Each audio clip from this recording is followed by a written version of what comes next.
wabarakatuh. Perkenalkan, nama saya Novita Rahmawati dari 11 Akal 3, ingin membahas materi tentang kerangka konseptual akuntansi pemerintahan.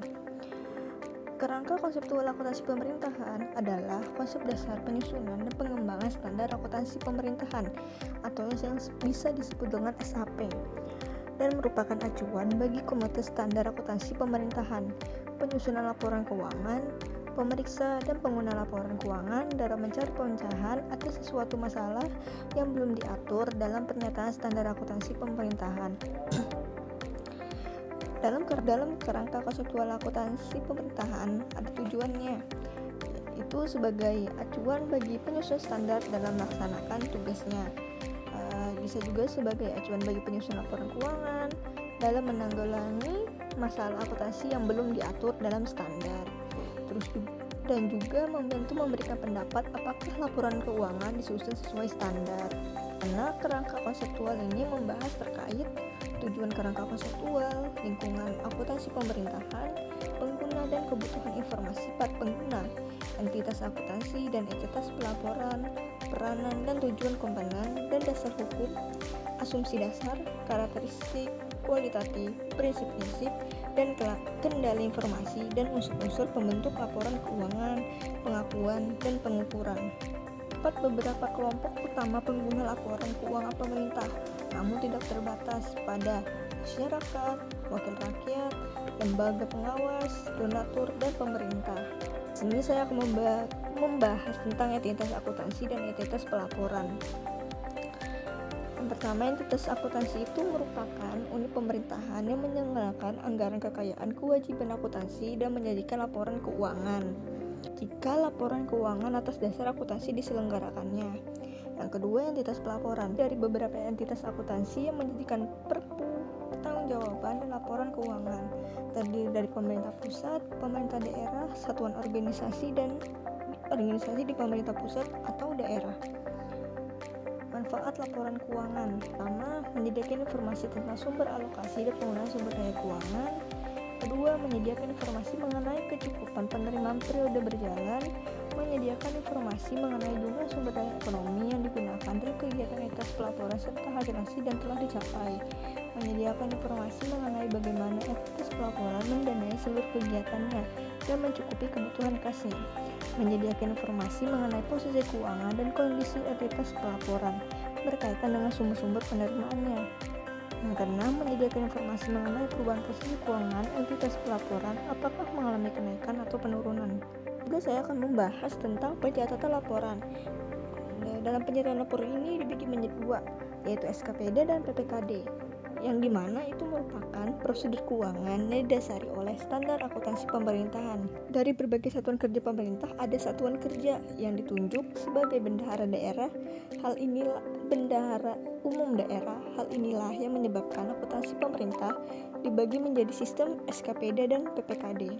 Di SKPD merupakan sistem akuntansi yang diterapkan pada indeks akuntansi, sedangkan PPKD adalah sistem akuntansi yang diterapkan pada bendahara umum daerah. Bagi entitas yang ditunjuk sebagai BUD, maka bertanggung jawab dalam mengelola kas daerah yang disebar ke beberapa entitas akuntansi lainnya. Laporan keuangan SKPD.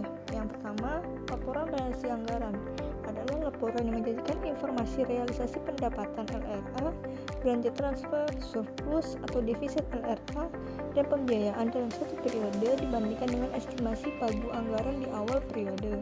Yang kedua, laporan operasional adalah laporan keuangan yang menjanjikan informasi mengenai pendapatan LO, beban, surplus sebelum pos luar biasa, dan surplus atau defisit LO dalam satu periode.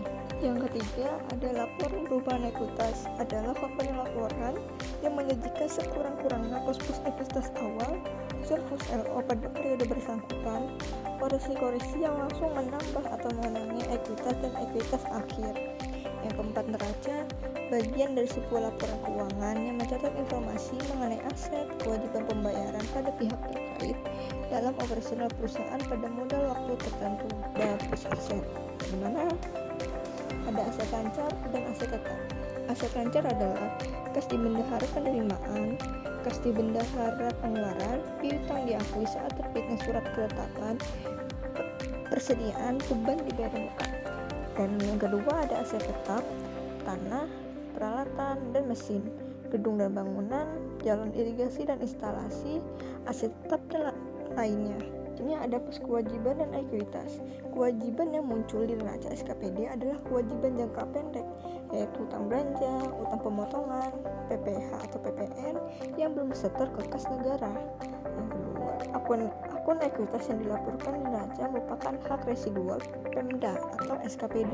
Laporan keuangan PPKD ada 6.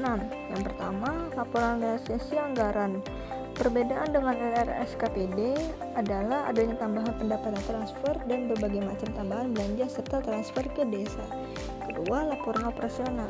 Perbedaan dengan LRSKPD adalah tidak adanya bagian realisasi, namun hanya diberitahukan berapa kenaikan atau penurunannya saja. Yang ketiga, neraca. Perbedaannya adalah adanya tambahan akun seperti akun investasi jangka panjang, utang jangka panjang, dan akun dana cadangan. Akun kas di bendahara diganti dengan akun kas di kas daerah.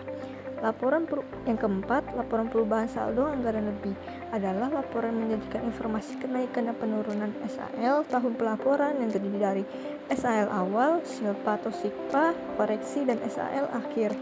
Yang kelima, laporan arus kas adalah laporan menyajikan informasi mengenai sumber, penggunaan, perubahan kas, dan setara kas selama satu periode akuntansi, dan saldo kas dan setara kas pada tanggal pelaporan. CALK menyajikan informasi tentang penjelasan atas nilai suatu pos yang disajikan dalam laporan realisasi anggaran neraca. Dalam materi yang dapat saya sampaikan tentang kerangka konseptual akuntansi pemerintahan dan pelaporan SKPD dan PPKD. Sekian dari saya, terima kasih. Wassalamualaikum warahmatullahi wabarakatuh.